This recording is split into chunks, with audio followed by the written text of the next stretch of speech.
कल दिन भर आपने टीवी पर यह देखा होगा कि अयोध्या में जमीन समतलीकरण का जो काम चल रहा है वहां पर कुछ अवशेष मिले हैं। मीडिया का कहना है, खासकर ब्राह्मणवादी इलेक्ट्रॉनिक मीडिया का कहना है कि वहां पर जो अवशेष मिले हैं वो हरि विष्णु मंदिर के अवशेष है, वहां पर शिवलिंग मिला है। लेकिन एमएन टीवी ने सबसे पहले ये ब्रेकिंग न्यूज दी बहुजन समाज के लिहाज से कि वहां पर जो अवशेष मिले हैं समतलीकरण के दौरान अयोध्या में वो किसी हरि विष्णु के मंदिर के या शिवलिंग के नहीं है, बल्कि बुद्धिज्म से जुड़े हुए वो अवशेष है, बौद्ध धम्म से जुड़े हुए अवशेष है। फिर चाहे वो स्तंभ हो, चाहे कुछ मूर्तियां हो, जिसे आमकल कहा जा रहा है, वो दरअसल बुद्ध धम्म का एक चक्र है जिसमें 13 आर्या है अंदर वाले चक्र में, और बाहर का जो चक्र है उसमें 29 आर्या।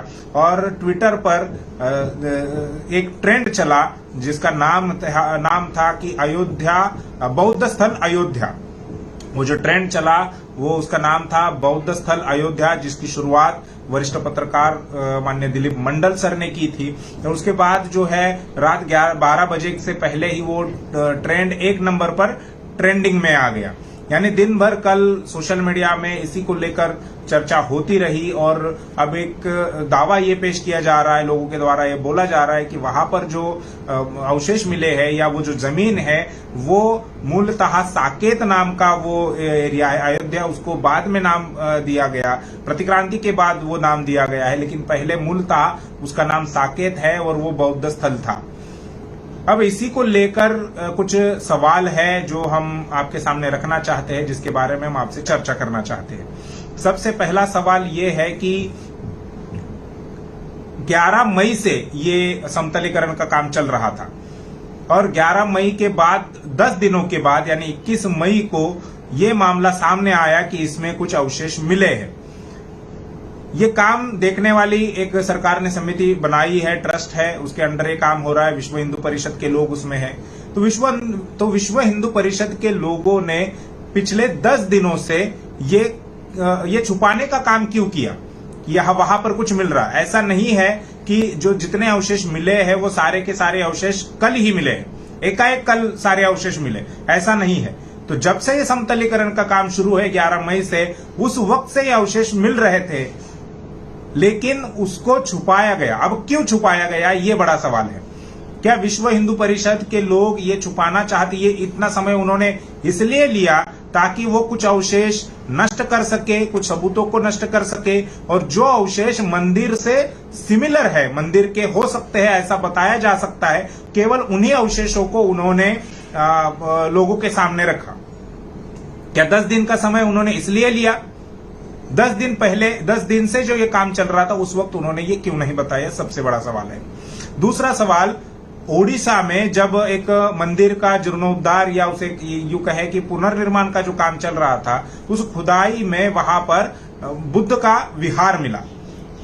जैसे ही ये खबर सामने आई, वैसे ही पुरातत्व विभाग ने यानी आर्कोलॉजिकल सर्वे ऑफ इंडिया ने उस मंदिर निर्माण का काम जो था उसे बंद कर दिया, रोक दिया, और वो सारा अपने नियंत्रण में करके वो सारी खुदाई की जहां पर बुद्ध का विहार मिला। तो यहां पर जहां ये सारे अवशेष मिल रहे हैं, वहां पर अयोध्या में पुरातत्व विभाग ने ऐसा काम क्यों नहीं किया? ये दूसरा हमारा सवाल है। जैसे उन्होंने ओडिशा में किया, ओडिशा में किस आधार पर किया? तो कानून पुरातत्व विभाग का ये कहता है कि अगर कुछ ऐसा मिले, जमीन के नीचे अगर कुछ मिले, तो पुरातत्व विभाग उसको ओवरटेक कर सकता है, उस काम को बंद करवा सकता है, अपने नियंत्रण में ले सकता है, और अपने नियंत्रण में लेकर ही वो उसकी पूरी खुदाई करके जो सत्य है, जो तथ्य है, वो लोगों के सामने रखने का काम करेगा। ये कानून है पुरातत्व विभाग का। तो जो कानून ओडिशा में उन्होंने लागू किया, वो कानून उन्होंने अयोध्या में लागू क्यों नहीं किया? उसको अपने नियंत्रण में क्यों नहीं लिया? पिछले 10 दिनों से यह काम चल रहा है। क्या पुरातत्व विभाग को यह पता नहीं है, या विश्व हिंदू परिषद के लोगों ने पुरातत्व विभाग से यह छुपाने का काम किया कि यहां वहां कुछ अवशेष मिल रहे हैं, और जब मंदिर से सिमिलर अवशेष उनको मिले, तब जाकर उन्होंने पुरातत्व विभाग को यह सारे दिखाया, और पुरातत्व विभाग ने अभी तक उसको ओवरटेक क्यों नहीं किया, अपने नियंत्रण में क्यों नहीं लिया? एक बात यहां पर समझने के लिए बहुत जरूरी है कि वो केवल समतलीकरण का काम चल रहा था, वो प्रॉपर खुदाई नहीं थी। समतलीकरण का काम चल रहा था और उसमें जो कुछ थोड़ी बहुत खुदाई हुई उसमें ये अवशेष मिले हैं। अगर उस जगह की प्रॉपर खुदाई की जाए तो न जाने और कितने अवशेष मिल सकते हैं।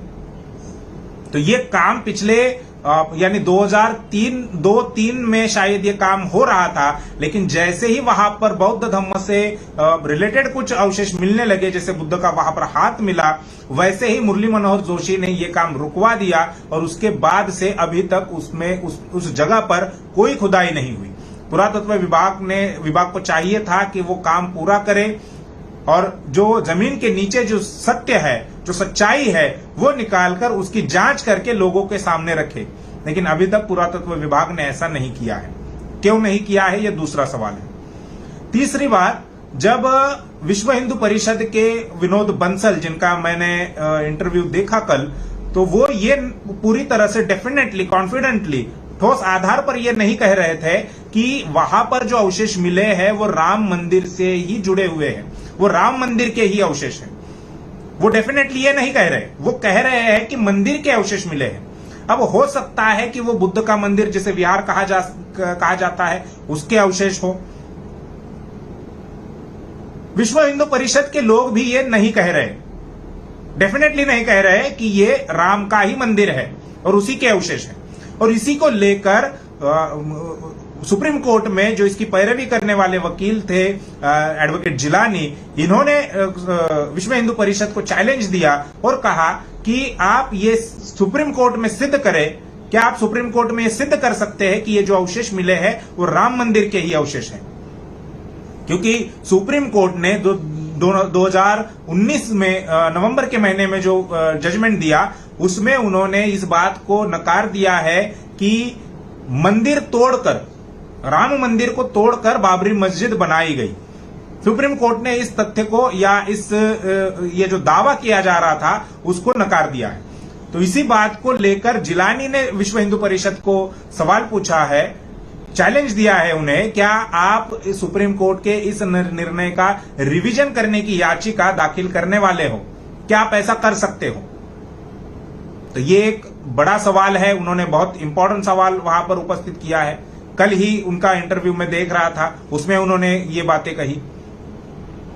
तो ऐसा क्यों नहीं हो रहा है? विश्व हिंदू परिषद के लोग सुप्रीम कोर्ट में जाकर ये क्यों नहीं सिद्ध कर रहे कि ये जो अवशेष मिले हैं ये राम मंदिर के ही है? और आपने जो 2019 में निर्णय दिया, जिसमें यह कहा कि मंदिर तोड़कर बाबरी मस्जिद बनाई गई, ये गलत है, ऐसा आप क्यों नहीं कर रहे?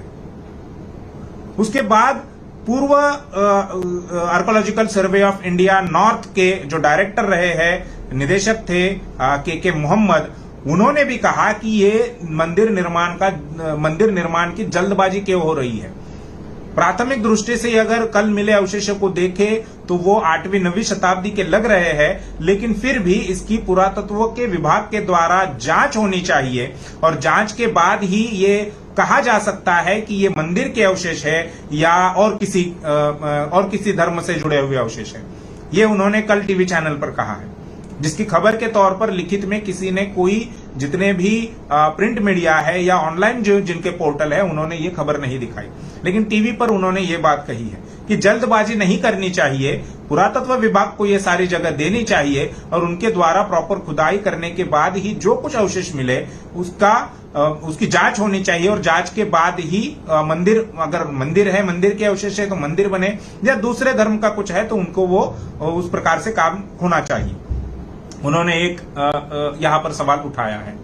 पांचवी बात यह है कि जिस प्रकार से ये मंदिर के अवशेष मिले ऐसा कहा जा रहा है, वो जैसे मैंने पहले भी बताया कि ये शिवलिंग नहीं है। जो शिवलिंग के तौर पर बताया जा रहा है, ये तस्वीर आप यहां पर देख रहे होंगे, शिवलिंग के तौर पर जो बताया जा रहा है वो शिवलिंग नहीं है। दुनिया में कोई भी शिवलिंग ऐसा कहीं पर भी देखा नहीं गया है।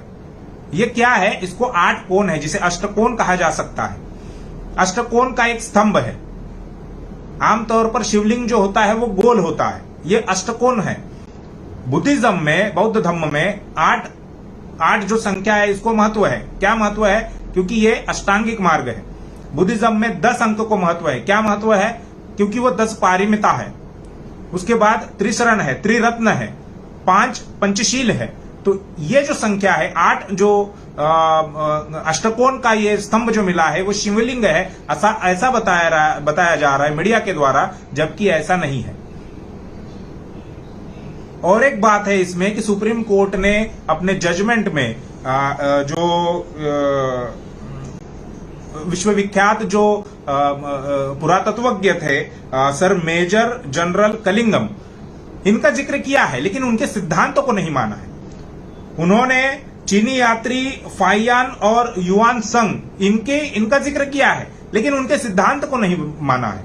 उन्होंने जो लिखा, उन्होंने जो देखा, उन्होंने जो अपने डायरी में लिख कर रखा है, वो बातें उन्होंने नहीं मानी। उन्होंने क्या कहा है कि ये जो 75 से 77 एकड़ की जो जमीन है, वो पूरी जमीन जो है वो बौद्ध स्थल हुआ करती थी। ये चीनी यात्री फाइयान ने लिखा है, उसके बाद युआन संग ने लिखा है, उसके बाद सर मेजर जनरल कलिंगम, इन्होंने ये बातें अपने डायरी में नोट की है।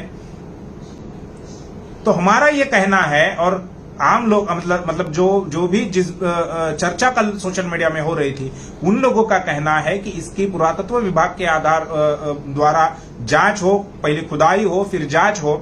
हमारा ये कहना है कि एक समिति का गठन किया जाए। जो भी लोग उस जमीन पर दावा कर रहे हैं, फिर चाहे वो राम मंदिर का दावा करने वाले लोग हो, मस्जिद का दावा करने वाले लोग हो, या वो बुद्धिस्ट प्लेस है, बौद्ध धर्म से जुड़ा हुआ वो स्थल है, ऐसा दावा करने वाले जो लोग हैं, इन तीनों को मिलाकर एक समिति का गठन किया जाए। प्रातिनिधिक तौर पर उनकी समिति बनाई जाए, और समिति के द्वारा पुरातत्व विभाग के नियंत्रण में ये सारी खुदाई की जाए, ताकि किसी के मन में भी कोई डाउट ना रहे। इसकी वीडियो रिकॉर्डिंग की जाए ताकि इसकी निष्पक्षता बरकरार रखी जाए, और सबके सामने इन तीनों जो प्रतिनिधि होंगे उस समिति के सामने ये सारा काम किया जाए। जल्दबाजी क्यों हो रही है? लॉकडाउन देश में चल रहा है, और इस लॉकडाउन में ही ये समतलीकरण का काम या मंदिर के निर्माण का काम जिस प्रकार से तेजी पकड़ रहा है, उससे बहुजन समाज के मन में ये भी सवाल अभी उभर रहा है कि ये लॉकडाउन जो है ये कहीं षड्यंत्र का हिस्सा तो नहीं है। लोगों के सामने ये बातें आनी चाहिए थी, लेकिन पिछले 10 दिनों से ये समतलीकरण का काम चल रहा है, पिछले 10 दिनों से ये अवशेष मिल रहे हैं, लेकिन लोगों से छुपाए गए। तो ये लॉकडाउन भी एक उसी षड्यंत्र का हिस्सा है। नेशनल दस्तक की आपसे गुजारिश है कि अगर इसको बचाना चाहते हैं तो नेशनल दस्तक को सब्सक्राइब करने के लिए रेड कलर के सब्सक्राइब बटन को दबाएं, फिर बेल आइकन की घंटी दबाएं। नेशनल दस्तक को बचाने के लिए बहुत जरूरी है कि हर खबर को शेयर करें, लाइक करें, कमेंट जरूर करें।